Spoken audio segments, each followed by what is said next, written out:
Mas essa notícia realmente, assim, ela foi muito devastadora, né? Dá para saber de antemão aí como é que foi esse ataque? Com relação à técnica usada pelos hackers, ainda nós não sabemos, mas é extremamente grave o que aconteceu. Então, acho que é importante pontuar até para tranquilizar as pessoas em grande medida. Quando nós falamos desses valores, que alguns estimam que pode passar de R$ 1 bilhão, outros falam na casa de 400 milhões, mas, enfim, pouco importa, porque nós estamos falando de sistema financeiro, nós estamos falando de dinheiro e de confiança, principalmente. Então, o que aconteceu é que essa empresa ela presta serviços, isso é muito comum no mundo da tecnologia, nós temos esse empilhamento de serviços e tecnologia, ninguém é capaz de fazer tudo de ponta a ponta, então é mais ou menos como na nossa vida pessoal, nós usamos serviços da Meta, serviços do Google, serviços da Microsoft, de várias empresas para poder fazer o nosso trabalho. Com relação às instituições financeiras é a mesma coisa. Bom, essa empresa, ela teve essa brecha que foi explorada pelos hackers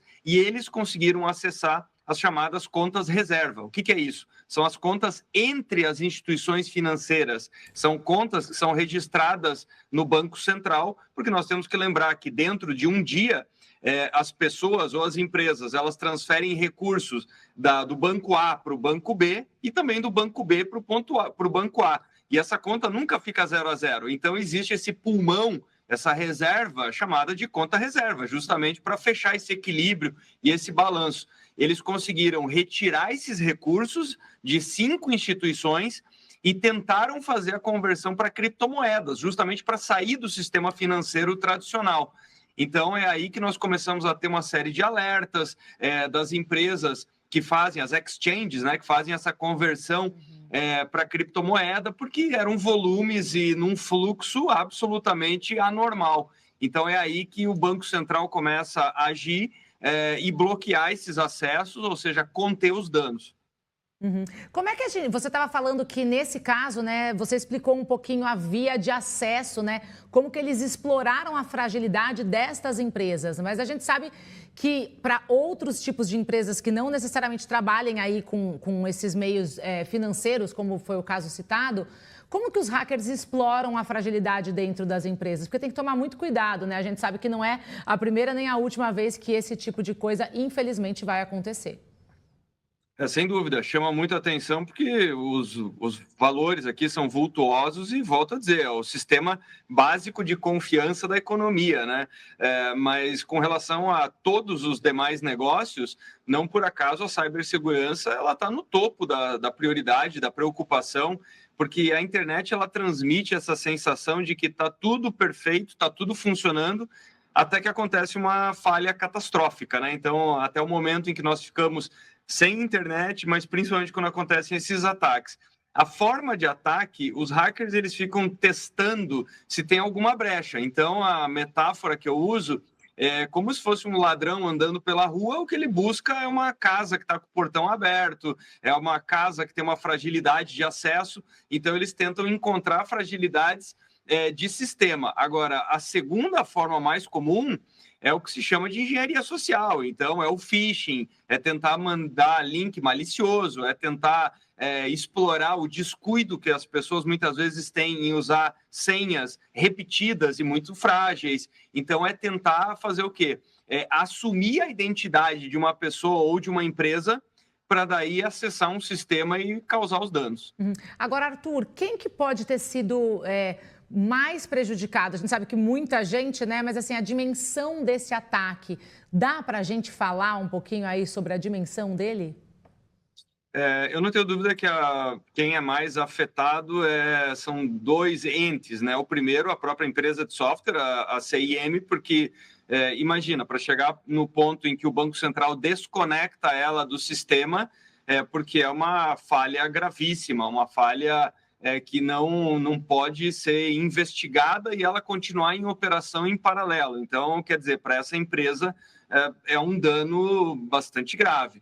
E o segundo dano é justamente na imagem do sistema financeiro brasileiro, do Banco Central, das instituições, porque, volto a dizer, para tranquilizar as pessoas, nós não temos nenhum problema nas nossas contas de pessoa física, de pessoa jurídica, nenhum dinheiro foi tirado, então fique tranquilo, não precisa sair correndo para conferir o seu saldo.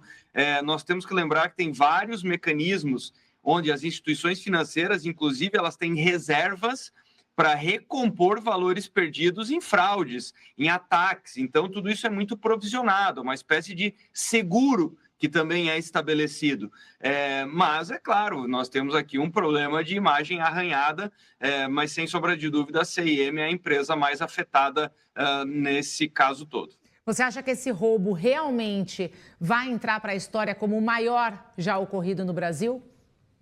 É cedo para falar nos montantes, né? Porque, volto a dizer, nós temos aqui as notícias nas primeiras horas, então é por isso até que os valores estão variando tanto, né? Alguns falam em alguns milhões, depois chegamos nessa cifra de mais de 1 bilhão, mas o ponto é que certamente está no topo desse ranking dos maiores ataques ao sistema financeiro brasileiro. Como você muito bem disse, não é o primeiro, não será o último. A economia foi muito digitalizada, o dinheiro hoje é digital, então é por isso que nós temos esses criminosos que, aliás, eles não atuam só do Brasil no sistema financeiro brasileiro.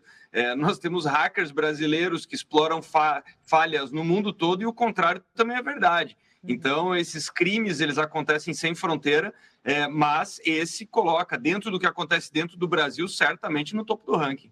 Agora, Arthur, só para a gente encerrar, né? Há alguma forma, a gente sabe que existe, mas é difícil porque, como você mencionou na sua primeira resposta, eles encontram brechas, né, de agir. Mas há alguma forma e alguma dica que você daria para quem está nos assistindo e de como se proteger contra esses ataques? Olha, para quem é empresário e está nos assistindo, é muito importante encontrar os parceiros corretos, fazer os investimentos adequados.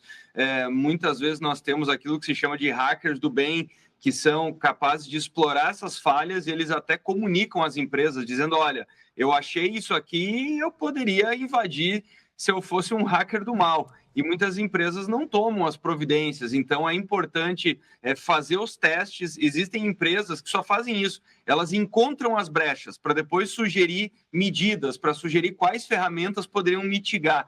Então eu acho que o ponto de partida para quem está nos assistindo antes de mais nada, fazer esse diagnóstico, e o segundo passo é muito treinamento nos hábitos das pessoas. Isso, felizmente, é cada vez mais recorrente, as empresas e as pessoas ganhando essa consciência de que a maior brecha, volto a dizer, que é explorada, é a engenharia social. Então, no final das contas, fazendo mais uma vez essa comparação com o mundo físico, são as pessoas que acabam deixando a chave na frente de casa.